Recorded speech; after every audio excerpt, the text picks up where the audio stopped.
लहसुन में थ्रिप्स और नेमेटोड ये दो बड़ी समस्याएं इस साल सबसे ज्यादा नुकसान पहुंचा रही है। जहां एक ओर तो थ्रिप्स पत्तियों में से रस चूसकर उन्हें पीला बना दे रहा है और वहीं दूसरी ओर नेमेटोड सीधा जड़ पर हमला करके जड़ों में गठाने बना दे रहा है, जिससे ना तो लहसुन की फसल बढ़वार कर पा रही है और ना ही पत्तों के अंदर हरापन दिखाई दे रहा है। तो किसान मित्रों, आज के इस खास वीडियो के अंदर हम लहसुन की फसल में थ्रिप्स और नेमेटोड इन दोनों ही लाइलाज कीटों के नियंत्रण के बारे में चर्चा करने वाले हैं। तो अभी तक आपने कात्यायनी ऑर्गेनिक्स के यूट्यूब चैनल को सब्सक्राइब नहीं करा है तो जल्दी से नीचे दिए हुए बटन पर क्लिक करके चैनल को सब्सक्राइब कर लीजिए और बिना किसी देरी के इस वीडियो को अपन शुरू करते हैं।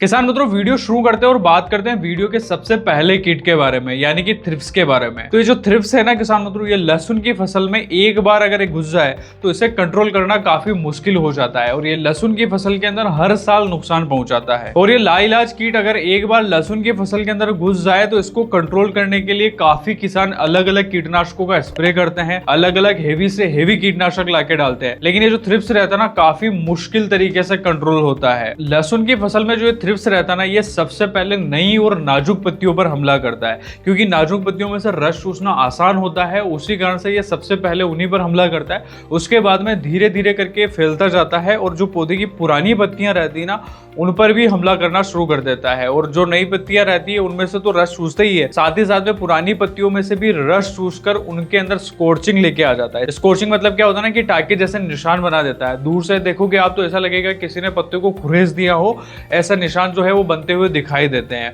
और साथ ही साथ में अगर इसका हमला ज्यादा हो जाता है ना तो पत्तियां जो रहती है ऊपर से जलती और नीचे की ओर आना शुरू कर देती है और पत्तियों के अंदर भी आपको जो है वो पीलापन दिखाई देता है। और इस थ्रिप्स का हमला जब लहसुन की फसल के अंदर हद से ज्यादा हो जाए और ज्यादा ही थ्रिप्स जो है पत्तों के ऊपर बैठते हुए दिखाई देते हैं और लगातार रस चूसते हैं तो पौधे की जो पत्तियां रहती है ना, तना जो रहता है ना वो कमजोर हो जाता है। और ये जो पत्तियां और तना जब कमजोर होता है ना तो पौधे की जो पत्तियां रहती है वो गोल गोल घूमने लग जाती है, या यूं कहूं कि जो पूरा ही पौधा रहता है ना वो गोल गोल घूमने लग जाता है। उसी कारण से लहसुन की जो फसल रहती है ना उसके अंदर जलेबी रोग जो है वो आना शुरू कर देता है। और इसी रोग को, जिसमें पत्तियां गोल गोल ऊपर की ओर घूमना शुरू हो जाती है, उसे ही किसान भाई अपनी आम भाषा में जलेबी रोग बोलते हैं। अब ये जो जलेबी रोग रहता है ना इसके पीछे बहुत सारे कारण होते हैं, लेकिन इसका सबसे मेन और मेजर सबसे बड़ा जो कारण है ना वो थ्रिप्स ही होता है। क्योंकि ये जो थ्रिप्स रहता है ना ये लहसुन की पत्तियों में वहां जाके बैठता है जहां से पत्तियां तनों से बाहर निकलती है, यानी जो गोब रहता है ना वहां पे जाके बैठ जाता है। उसी कारण से इसे कंट्रोल करना भी मुश्किल हो जाता है, क्योंकि दवाई जो रहती है वो सिर्फ पत्तों तक ही अच्छे से फैल पाती है, पत्तों के अंदर नहीं जा पाती, या फिर गोब जहां पे थ्रिप्स बैठा रहता है ना वहां तक जो है दवाई अच्छे से पहुंच नहीं पाती है। उसी कारण से इसे कंट्रोल करना मुश्किल हो जाता है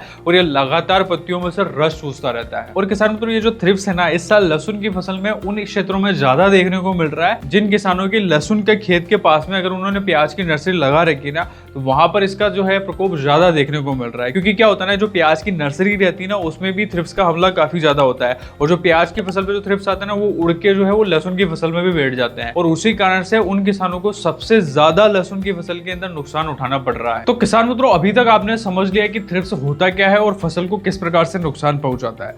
अब बात करते हैं इसे कंट्रोल कैसे किया जाए। तो किसान मित्रों, अगर थ्रिप्स को कंट्रोल करना है ना तो आपको सबसे पहले इसके लाइफ साइकिल को समझना पड़ेगा। अगर आपने एक बार लाइफ साइकिल इसका पूरा समझ लिया ना, इसका जीवन चक्र आपने समझ लिया तो आप इसे आसानी से कंट्रोल भी कर पाओगे और सही स्टेज पर सही दवाई का उपयोग भी कर पाओगे।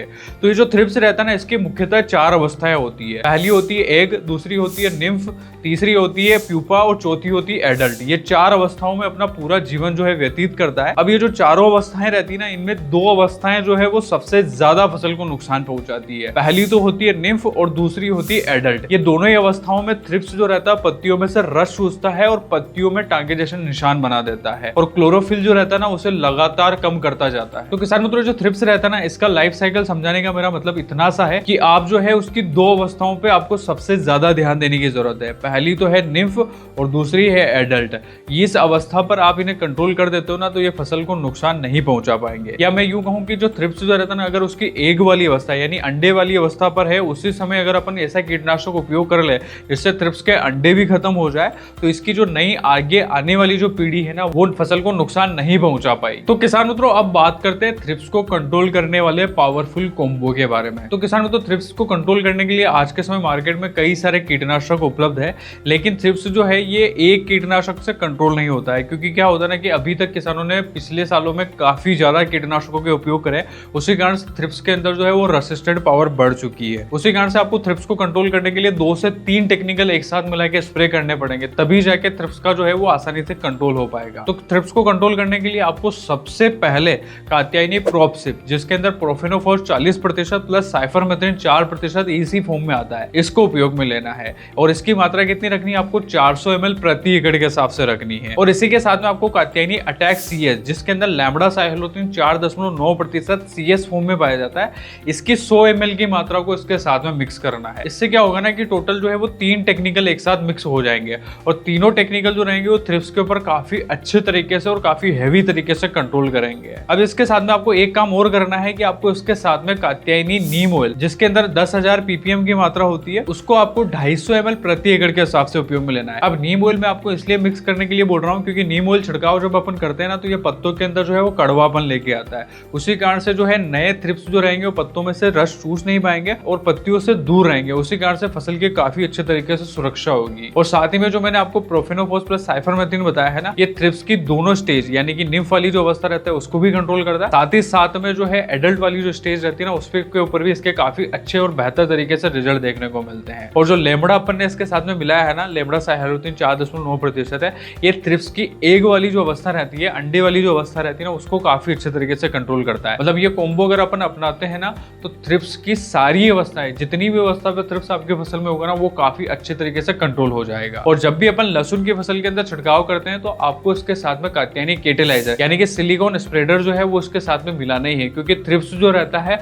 वो प्याज की या लहसुन की जो फसल रहती है ना उसमें गोब में जाके बैठ जाता है। मतलब पत्तियों का जो जहां से पत्तियां डंठल से निकलती है वहां पे जाके बैठ जाता है, तो दवाई जो रहती है वो अच्छे से फैल नहीं पाती है और रिजल्ट जो रहते हैं थ्रिप्स के केस में इसीलिए कम मिलते हैं। तो आपको उसके साथ में जो है कात्यायनी केटेलाइजर जो है उसकी 50 ml की मात्रा को 1 एकड़ के हिसाब से मिला के छिड़काव के रूप में उपयोग में लेना। तो किसानों, तो अभी तक आपने समझ लिया कि थ्रिप्स को किस प्रकार से कंट्रोल किया जाए। अब वीडियो में आगे बढ़ते हैं और बात करते हैं लहसुन की फसल के अंदर अगले घातक कीट यानी कि नेमेटोड को कैसे कंट्रोल किया जाए। अभी जो किसानों, तो नेमेटोड की जो समस्या है ना, ये बीते 2 या 3 सालों से सबसे ज्यादा देखी जा रही है। और पिछले साल ये समस्या काफी ज्यादा आई थी लहसुन की फसल में और उसी कारण से पौधे सूख के जाने की समस्या भी आपको काफी ज्यादा देखने को मिलेगी। और उसी कारण से लहसुन की जो फसल है ना उसकी पैदावार भी पिछले साल काफी हद तक कम हो गई थी।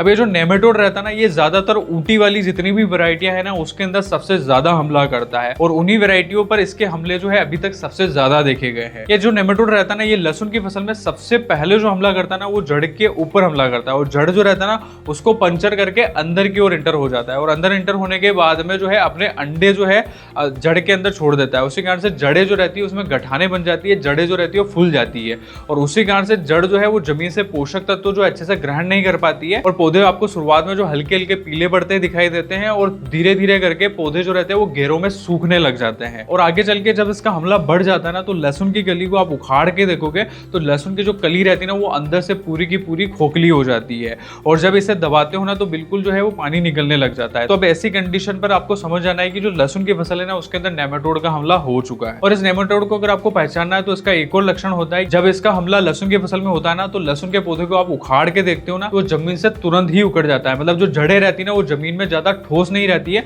पौधा जो रह होता है वो मजबूती से खड़ा नहीं हो पाता है। उसी कारण से जब आप इसे उखाड़ते हो ना तो आसानी से पौधा उखड़ जाता है। तो किसानों, तो अभी तक आपने समझ लिया कि नेमेटोड क्या होता है, फसल को किस प्रकार से नुकसान पहुंचाता है। अब बात करते हैं इसे कंट्रोल कैसे किया जाए। तो नेमेटोड को कंट्रोल करने के लिए अभी तक की सबसे बेस्ट और सबसे अच्छा जो रिजल्ट देके जाने वाली दवाई है वो है कात्यायनी सोइल प्राइम, जिसके अंदर फ्लूपायरम 34.48% एससी फॉर्म में पाया जाता है। ये एक प्रकार का नेमेटिसाइड है जो नेमेटोड की सभी प्रजातियों के ऊपर काफी अच्छे रिजल्ट देके जाता है। और रही बात लहसुन की फसल में से उपयोग की मात्रा की, तो आपको 1 एकड़ के लिए इसकी आधा लीटर की मात्रा को उपयोग में लेना है और इसका आपको छिड़काव नहीं करना है, आपको इसकी ड्रेंचिंग करवानी है यानी कि जमीन के माध्यम से देना है। तो अब लहसुन की फसल जो है वो फील्ड क्रॉप है, इसमें ड्रेंचिंग देना थोड़ा मुश्किल हो जाता है। तो आप क्या कर सकते हो, जहां से सिंचाई का पानी जा रहा है ना वहां पर आपको ये दवाई जो है वो हल्के हल्के बूंद बूंद करके जो है वो जमीन में चला देनी है, ताकि जो दवाई है वो पानी के साथ में घुल के पौधों की जड़ों तक पहुंच जाए और काफी अच्छे तरीके से अपना काम करना शुरू कर दे। क्योंकि ये जो फ्लूपायरम रहता है ना, ये क्या करता है ना, जब भी इसका जो जमीन के माध्यम से दिया जाता है ना